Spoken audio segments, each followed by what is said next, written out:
Text 9. Tudya dharma kala sarge nara narayano rishi bhutva bhutva tmo pashamo petvam akaro dushcharam tapaha. In the fourth incarnation, the Lord became Nara and Narayan, the twin sons of the wife of King Dharma. Thus he undertook severe and exemplary penances to control the senses.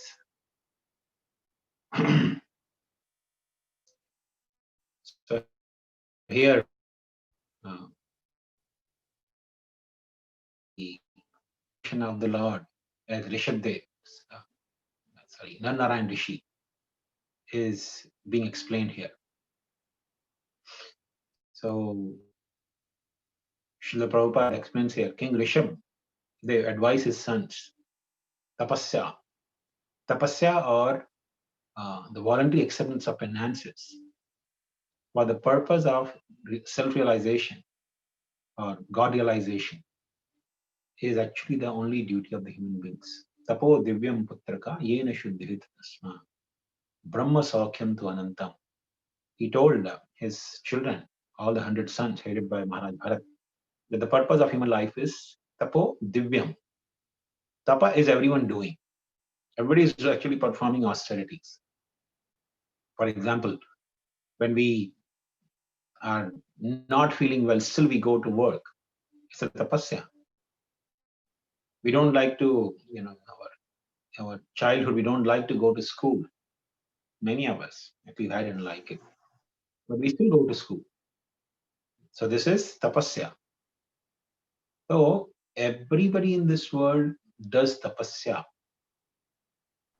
But tapo divyam. Rishabdev says one should perform divya tapasya. So the Lord is very kind to the living entities to show them how to even perform tapasya. Where living entities are forgetful in this world, even if they are given instruction, even if they are taught everything, they still forget. So the Lord personally comes to teach them how to perform tapasya. Like Krishna came even 5,000 years ago. He left the instructions of Bhagavad Gita to teach people how to practice the message of Bhagavad Gita. And sometimes he sends his representatives, like Srila Prabhupada or Jesus Christ. So in this way, he sends his different representatives. So recently, Lord Chaitanya also appeared for the same purpose, to teach people, to show people in this age of Kali Yuga how to attain the perfection of life. So the Narayan Rishi, they appeared specially to demonstrate and show people in general how to perform tapasya. And this kind of tapasya that they perform was especially meant for people in Satyuga. It was possible only for people in Satyuga to perform such tapasya. Even in other ages, Dwapar and Treta Yuga, also people performed tapasya, but nobody could perform such severe austerities as Narayan Rishi showed from their example. And till this day, Narayan Rishi, they reside. They live in Himalayas, in a place called Badrik Ashram. So it's called Badrik Ashram because there are a lot of trees of Badri. Badri is the berry trees. So just like Vyasdev is also called Badrayani. Badrayana. Badrayana is because he lives in Badrik Ashram where there are a lot of Badri trees. Therefore, he is also called Badrayana. He lives in a forest where there are a lot of berry trees. So, Badri Narayan or the Lord Narayan, especially Narayan Rishi, they are also called Badri Narayan because they reside in the Badri one, a forest in Himalayas which is full of berry trees.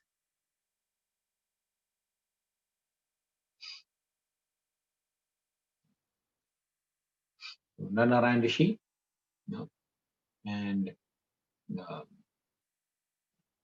sages, they generally come.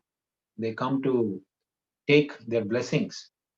There are a lot of instances and beautiful pastimes from Narayan Rishi. We'll be discussing in the forthcoming sessions. Also has a lot of pastimes described in Mahabharata as well as in the Bhagavatam. In the 12th canto, you'll find some pastimes of Narayan Rishi. So they demonstrate mainly how to perform tapasya. Then we go to text 10. Panchama kapilo nama siddhesha kala viplutam provacha surae sankyam tattva grama vinirnayam. The fifth incarnation, named Kapila, is foremost among perfect beings. He gave an exposition of creative elements and metaphysics to Asuri Brahmana, for in course of time this knowledge had been lost. So this is the Kapila Muni. We will find the detailed descriptions of Kapila Muni in the third canto of Bhagavatam. So Kapila Muni is the propounder of Sankhya philosophy. But in the history, you will find a lot of people get confused because in the more recent times, there was also another Kapila Muni, but he was an atheist. He was not really a sage, but he was more or less an atheistic person who also took the Sankhya principles from the Vedas and propounded the so-called atheistic Sankhya. But two Kapilas should not be confused with each other. So this Kapila Muni, he, who is the son of Devahuti, was the propounder of Sankhya philosophy. The sum total of all the creative elements, there are actually 24 elements by which this whole creation has come into being. Like as Krishna says in Bhagavad Gita, Bhumi apanalo vayu kham mano buddhir evacha ahankara iti yamme bhinna prakriti rashta. There are 8 kinds of energies of Krishna. There is the earth, water, fire, air, ether, mind, intelligence, and false ego. There are 8 elements. Beside that, there are 11 senses, including the mind. So 8 and 11 becomes 19. 19, and then there are 5 tanmatras, the objects of the senses. That becomes in total 24. No, sorry, 8, 11, 19, yeah, 19 and 5, 24. So there are 24 elements. And this body is actually, this whole creation is composed of these 24 elements. So Kapila Muni, he taught this Sankhya philosophy, ultimately concluding in devotional service. So he taught this to Asuri Brahmana. Asuri Brahmana is actually a very great and exalted Vaishnava. He's a devotee of Krishna. You find his references also in the Garga Samhita. He's a great Vaishnava. And because he's a great Vaishnava, Kapila Muni was very much obliged to teach him this Sankhya philosophy. Just like in Bhagavatam, we find Kapila Muni taught the principle of devotional service, the Sankhya philosophy. Same Sankhya was taught to his mother, Devahuti. She is also a great Vaishnavi. Sankhya philosophy is generally called metaphysics. In our modern terminology, it's metaphysics.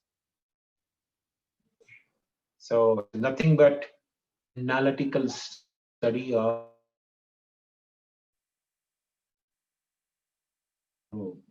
in one way, Sankhya is nothing but the system which analyzes the material elements and explains the things in a very analytical way. So the word Sankhya comes from Sankhya. You know, in Hindi, the same word is there, Sankhya. So Sankhya means to count. And Sankhya means the analytical counting of the material elements. This was done by Kapila Muni and he taught this to Asuri Brahmana.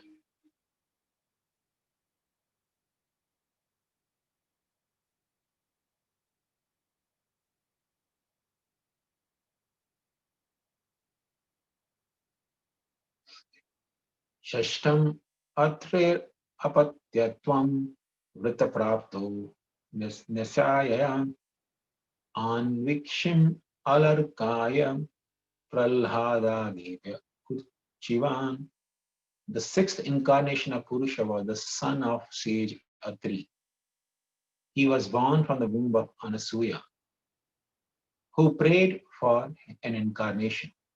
He spoke on the subject of transcendence to Alarka, Pralhad, and others, Yadu, etc.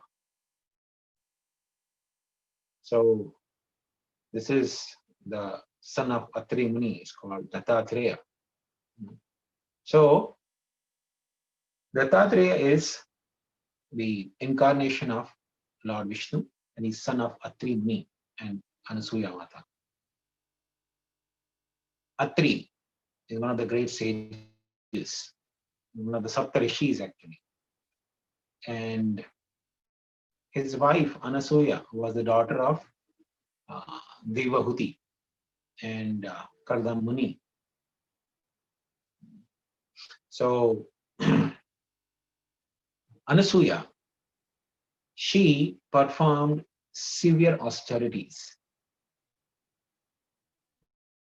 She is considered one of the most chaste ladies. There are 5 chaste ladies in the Vedic history, and Anasuya is considered one of them. In fact, she loyally or faithfully tries to serve her husband, Atri Rishi, following in the footsteps of Srimati Radhika.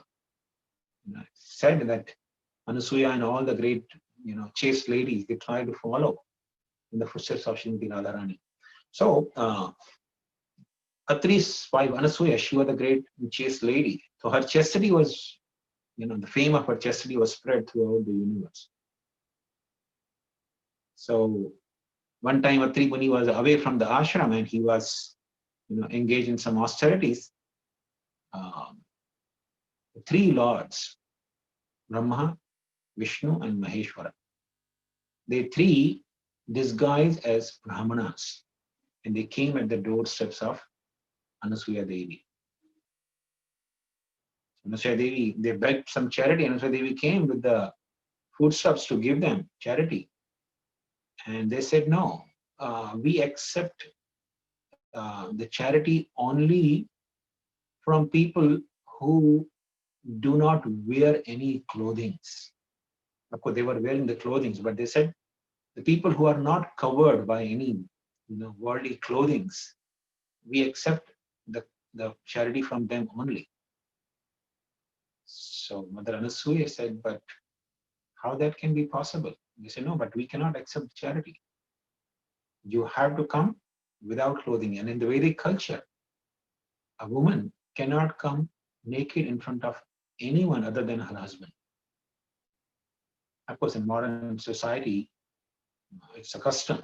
They become actually more and more fashionable, especially the movie industries. They have degraded the culture like anything. So this is Asuric pravritti. Asuras, they try to create such a situation. In modern times, the ladies are, especially the whole culture is to teach the ladies to be very eager to be undressed in front of anyone and everyone. But that was not the Vedic culture. In Vedic culture, a woman only coming without clothing in front of her husband only. So, Anasuya, she by the vow of chastity, she transformed these 3 sages, whom she didn't know that they were actually Brahma, Vishnu, and Mahesh. But by her power, she transformed them into little boys, maybe 2-3-year-old boys. So mother, if she comes in front of the children, such small children of 2-3 years old, there's nothing wrong.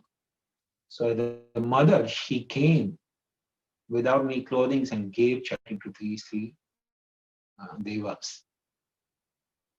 So the with her chastity, and they said, "You are."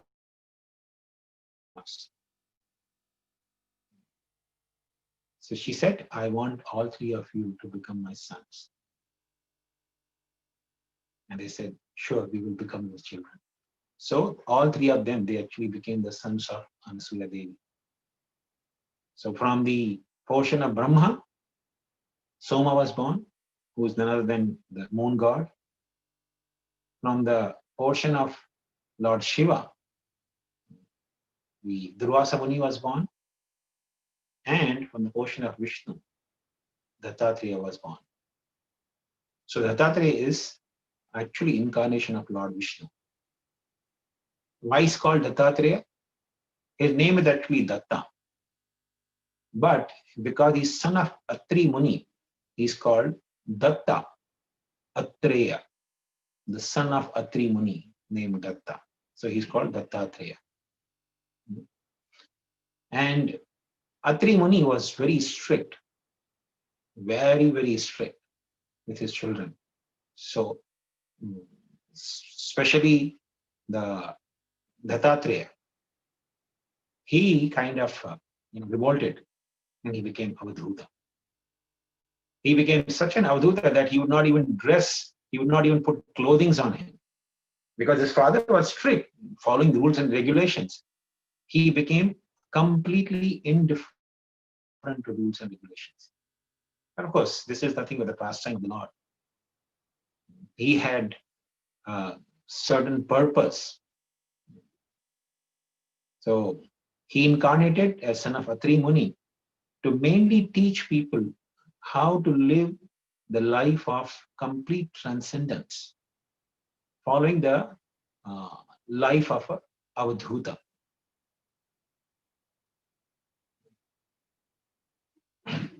Now, of course, Dattatreya Rishi, he instructed many, many great personalities, as is explained in these verses also.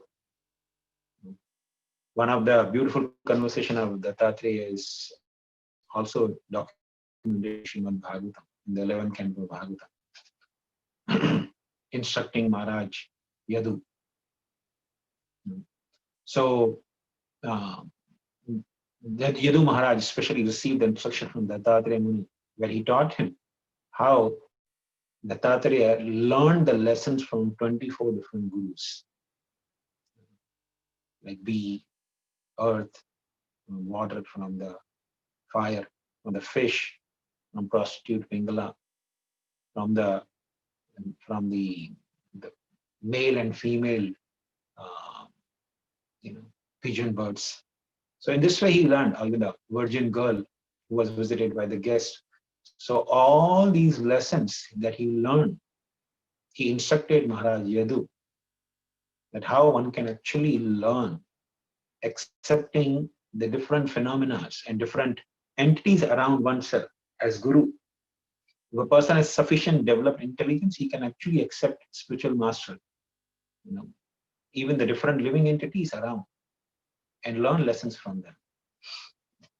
So Dattatreya, he incarnated as son of Atri Rishi and son of Mother Anasuya. The history of birth of Dattatreya is an incarnation of Lord mentioned in Brahmanda Purana. So this discusses from Brahmanda Purana. So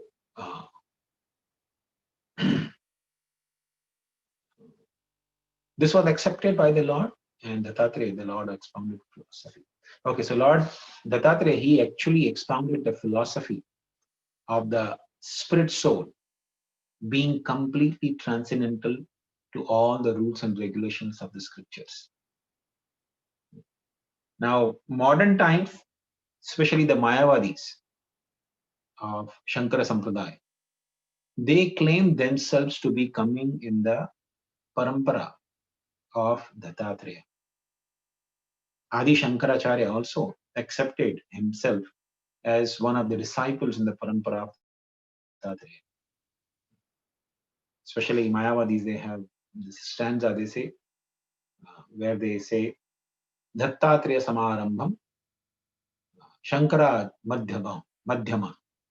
So they say, we start our parampara from Dattatreya Samarambha. He is the one who started this line of disciplic succession, and Adi Shankara is in Madhyama, in between, and we come in that line of disciplic succession. So in this way, especially the impersonalists or Mayavadi philosophers, they are very much attractive, and they worship this form of Dattatreya. And generally, the followers of Dattatreya, they don't wear any clothing, following in the footsteps of their Adi Guru, the origin of their parampara system. They don't wear any clothing. So many of the sadhus who live in Himalayas, the Naga Babas, they generally are the followers of Dattatreya line, Sampradaya. And Dattatreya was generally surrounded by a cow and 4 dogs. These 4 dogs are considered none other than the 4 Vedas. The 4 Vedas took the form of 4 dogs. They were always surrounding Dattatreya. So you'll find the picture of Dattatreya always surrounded by a cow and the 4 dogs, which are the 4 Vedas. And the impersonal, or these Babas who worship Dattatreya Muni, they generally don't wear any clothing, and they highly hold the impersonalist views. I remember once one of the Prabhupada disciples, his name is Atmadatta Prabhu, he was explaining, he was an impersonalist before coming to Krishna consciousness. He was saying, before he joined ISKCON, he used to live in Himalayas, in some caves. So he said, when he was living in the caves, just next to his cave, there was another cave. There was a follower of Dattatreya. He used to live there, and he would never wear clothing. He was living in the cave. He would go to Ganga, take bath naked, and come out naked without wiping his body, come to the cave, and he had a small deity of Dattatreya. So this small form of Dattatreya he would worship. He'd be sitting naked in front of the deity. So I remember to think that he's God. He's God means he's sing himself about God, not the worshipper of Dattatreya. So although Adnan was saying that he was an impersonalist himself and used to think everything is one, but he was very much offended seeing this person worshipping the deity of Dattatreya being completely naked. So one time he went to this yogi and he said, why do you roam naked, and why do you sit and worship the deity being naked? And the person said, well, because I'm the follower of Dattatreya. So he told him, well, when I was Dattatreya, only I roamed naked. I never allowed anyone else to roam naked. So I don't like it. You should wear on clothing. And the person said, what do you mean that you were Dattatreya? Said, I was Dattatreya. You don't know that. Even you are Dattatreya. But you don't know that. I know it. So this person was looking at him as if he's crazy or something. But this is what is actually the Mayavadis considered. They consider Dattatreya to be the propounder of this impersonalist philosophy. But whereas it is not, Dattatreya actually propounded or instructed the great personalities like Yadu, Hayas, Alarka, so many great personalities were instructed by him. So this is about Dattatreya, the son of Atri Muni.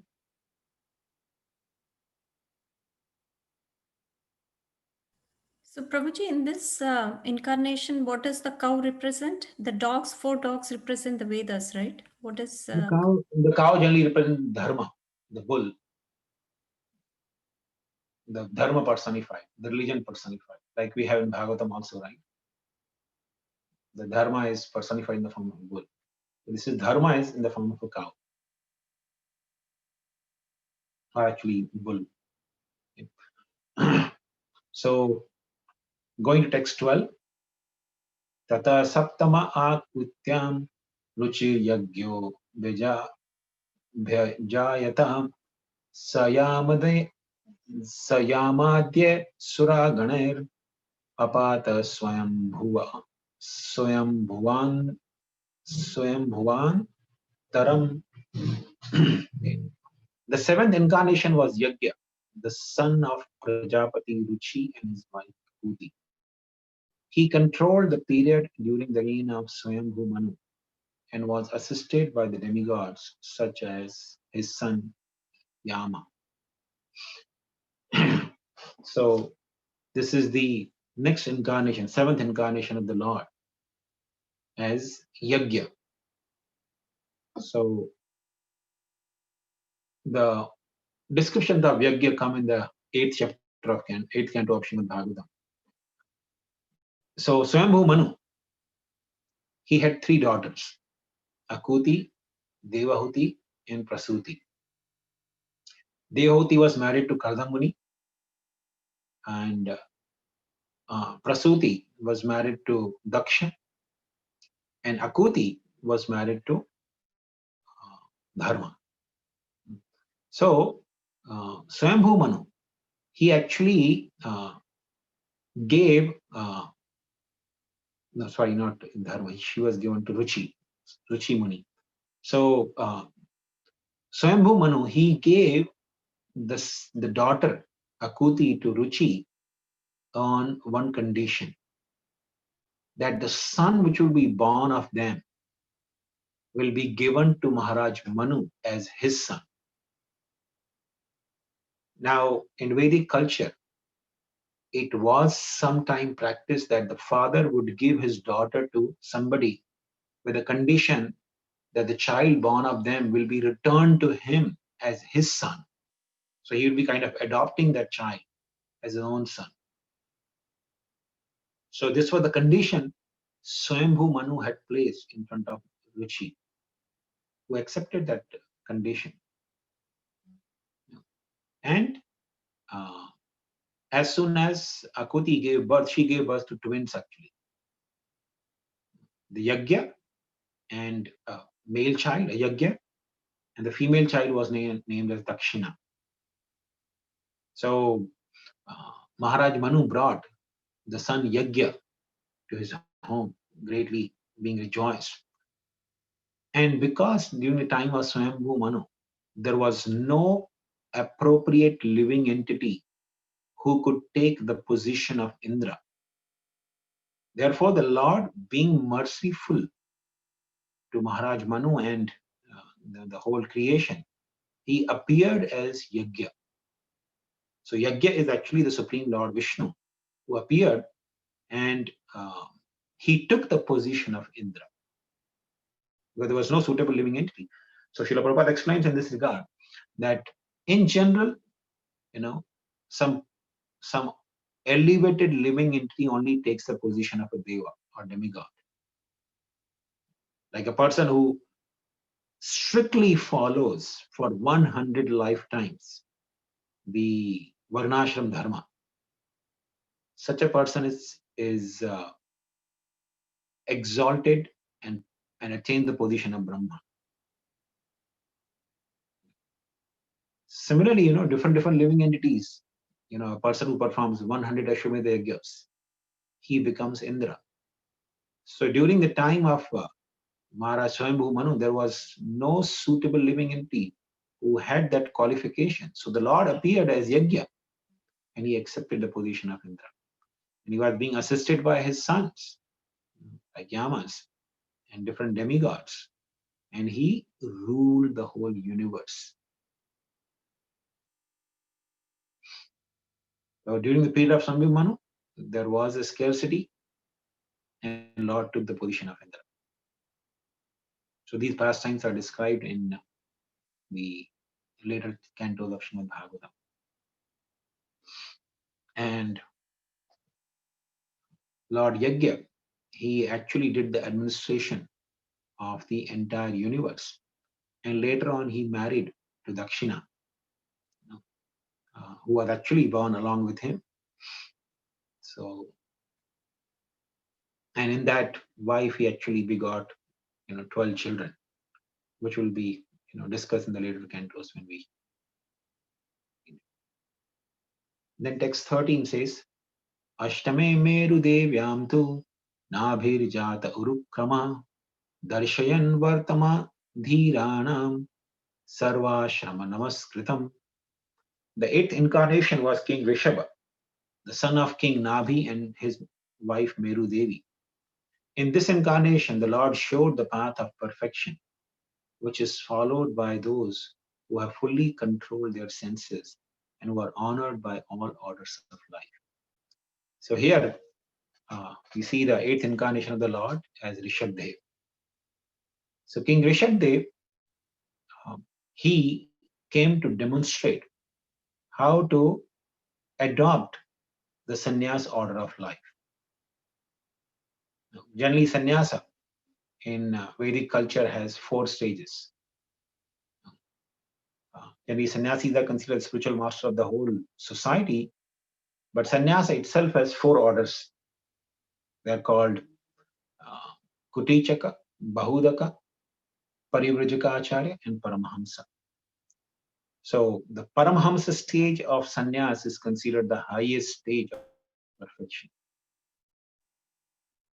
The very name Paramahamsa indicates the quality of Hamsa. Like Hamsa, a swan has a peculiar quality. It can separate the water from the milk. So if you mix the water and milk and give it to Hamsa, he will extract only the milk and leave the water behind. So similarly, Paramhamsa means the supreme quality of Hamsa is seen in a human being who can differentiate matter from the spirit, who can see God and who can see the matter separately, distinctly. The person, in other words, the pure devotee of the Lord is called Paramahamsa. So Maharaj Rishabdev, the son of King Nabhi and Meru Devi, was incarnation mainly to teach people how to perfect this Paramahamsa stage of life. A person who can refrain from all forms of sense enjoyment. He is actually called sannyasi, as Krishna also says in Bhagavad Gita. Geyam sanitya sannyasi yona dveshti na kankshati. A person who is neither dveshi nor kankshati. A person who has no hatred or repulsion to anything. Na kankshati, has no attachment to anything. Because attachment and repulsion are nothing but the 2 sides of the same coin. So typically a sannyasi who is really a sannyasi, a dhira in one way, cannot be a person attached to sense enjoyment and cannot be the person who has repulsion to sense enjoyment as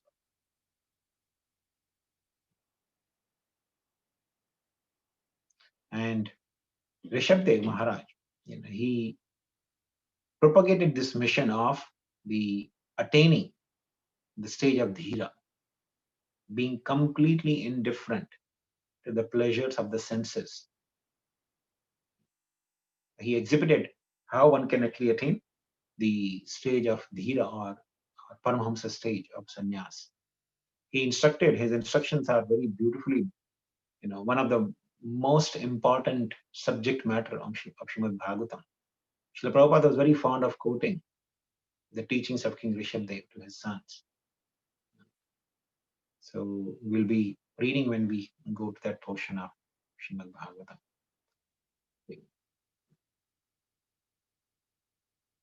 Text 14. Rishibhiryachito bheje namamam parthivam papu dugdimam aushadhir vipras tenayam sa ushtama. O Brahmanas, in the ninth incarnation, the Lord prayed for by sages, accepted the body of King Prithu, who cultivated the land of yields various products, and for that reason the earth was beautiful and attractive. So Maharaj Prithu, no, sorry, King Prithu, he was, uh, you know, appeared in this world when the administrative class had created a havoc in this creation, especially the father of Prithu Maharaj. His name was Vena. So Vena was son of Maharaj Anga. Maharaj Anga was a very great Vaishnava and kind of a Raj Rishi. But the wife of King Anga, her name was Sunita, she was a daughter of the practically the very cruel king. So the father of Sunita was a very cruel king. So therefore, the son of Sunita, who happened to be by the name Vena, became highly cruel.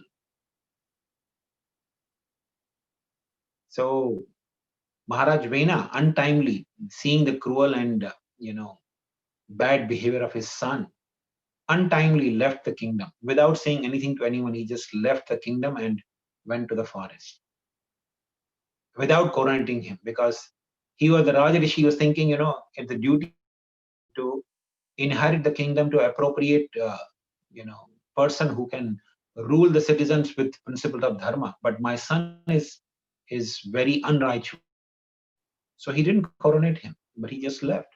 So the sages were thinking, because when the king is not there, there is not a strong administrative head, then the thieves and rogues flourish, because there's no one to give punishment. So they come and they plunder the people and they create havoc.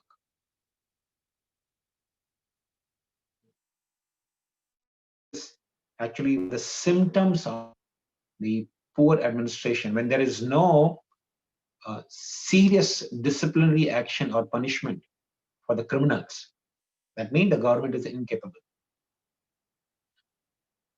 Especially nowadays, we see most of the countries, their governments have become incapable. Practically every nation, the governments have become incapable because they don't even punish the criminals. There is no capital punishment. A person, even if he commits murder or whatever, no, he knows he is not going to have death punishment. There's no penalty like that. The governments have become incapable. So similarly, when Maharaj Anga left, there was no king. So the sages, they coronated Vena. Even though they knew that Vena was not a qualified person, but they still coronated. But Vena became such a nuisance. He stopped all the sacrifices. He forbid the Brahmanas and sages to worship from the Supreme Lord. And he declared himself to be the Supreme Lord. So the sages were obliged to curse him by Hunkara and they killed him. So when he was killed, they preserved the body of Vena. His mother, especially Sunita, she preserved the body. And later on, the sages churned the body of Vena. And from his arms was born Maharaj Prithu, who was the incarnation of the Lord. So the intelligent class of men, they prayed for the Lord, because they had dethroned Vena. So they prayed, and therefore Maharaj Prithu, who was actually incarnation of the Lord, appeared to simply establish a good administrative system. So Maharaj Prithu excavated many produces from the earth, and thus not only the citizens became happy, but the complete site of the earth was also beautiful and attractive. Before Maharaj Prithu, uh, there was no proper agriculture being done on the earth. So Maharaj Prithu, he actually created the system of agriculture. So therefore, Maharaj Prithu is considered the incarnation of the Lord with the potency of administration, because he set up an excellent administrative system. Go to text 15. Rupam sajagrimatsyam चक्षुषोदाधि संप्लवे Nabhi आरोप्य मह्याम apad vaivasvatam manum. When there was a complete inundation after the period of Chakshusha Manu, and the whole world was deep within the water, the Lord accepted the form of a fish and protected Vaivasvata Manu, keeping him on a boat. So this is the incarnation of the Lord as Matsya. Now, Chakshusha Manu was the sixth Manu, just before this Vaivasvat Manu. Now, generally, the partial annihilation takes place at the end of Brahma's day. But, this is the current time where we're living in, is the Vaivasvata Manu, which is the seventh Manu. Chakshusha Manu was the sixth Manu. So, seventh, and then there is 7 more Manus. There are 14 Manus in a day of Brahma. When all the 14 Manus time period is over, then Brahma goes to sleep and the whole universe is up to Swargaloka, inundated. That's called partial annihilation. But this time during Chakshusha Manu, that is the previous Manu, 6 Manu is over, there was a partial annihilation. Now, this partial annihilation is unusual. It doesn't happen at the end of every Manu. But of course, the Vaishnava Acharyas have different views. Jiva Goswami, I believe, has view that at the end of only day of Brahma, there is partial annihilation. And some other Vaishnava Acharyas says, no, there is partial annihilation at the end of every Manu. But anyway, in either case, the explanation is given that since the partial annihilation takes place only at the end of Brahma's day, how do we explain this particular annihilation which took place after the Chakshusha Manvantara? So it is explained by the Vaishnava Acharyas that just as sometime we feel sleepy in the daytime, it so happened that Brahma, for a very brief period, felt sleepy. So whenever Brahma sleeps, automatically the inundation takes place. So because he felt sleepy, the universe was inundated. So during this apparently an untimely inundation or an untimely annihilation of the partial annihilation of the universe, the Lord appeared as Matsya.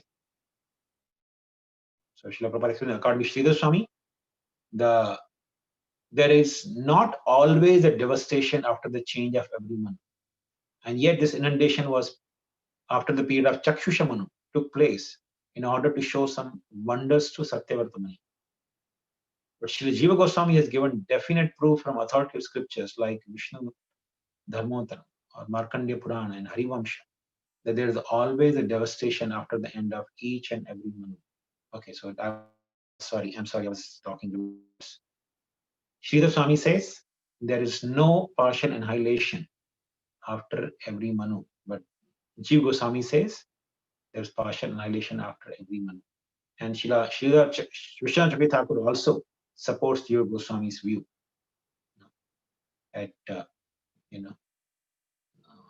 there is inundation after each Manu. So whether there's inundation after each Manu, that explains Chakshusha, the partial inhalation after Chakshusha Manu. But if there is no partial inhalation supporting Sri Swami's commentary, then the explanation is given that Brahma felt little sleepy. And that's how the whole unit ended. So this is up to the fish incarnation who lifted, who protected the Vedas and actually protected Maharaj Satyavrata Muni. So I think with this we'll stop. Since the name of Satyavrata Muni came, so it also reminds me of Damodar month is approaching very fast. So we'll be singing Damodar Ashtakam every day, beginning from this Sunday. The prayer composed by Satyavrata Muni. Yeah. Thank you very much. Hare Krishna. I think we'll stop here. Maybe in a little time we can take one question, if there is any. So Prabhuji, this King Rishabhadev, is it the same one who is worshipped in present day by the Jain community? No, he's not the same Rishabdev. Bhagavatam also explains this. When we go to the 5th canto of Bhagavatam, we'll see King Rishabdev, the son of Maharaj Nabi and Meru Devi. He is the incarnation of the Lord. But there was a king named Arhat who imitated Maharaj Rishabdev. Maharaj Rishabdev followed the Avdhuta life. He left and lived the life of Paramahamsa. So seeing him and seeing his extraordinary fame, there was the impostor who imitated him. His name was King Arhat. And he started this Jain religion. So he's actually, Jain religion started by an impostor who was the imitation of Rishabdev. So people generally don't have that knowledge. Bhagavatam clearly describes that this was the impostor who was trying to imitate Rishabdev. And therefore you find all the philosophy of Jainas is very offensive to the Supreme Lord. They say Krishna is rotting in the hell now because of all the sins that he did. So that's a very offensive and concocted philosophy which was propounded by this sinful king named Arhat, who is accepted by the Jains as Rishabdev.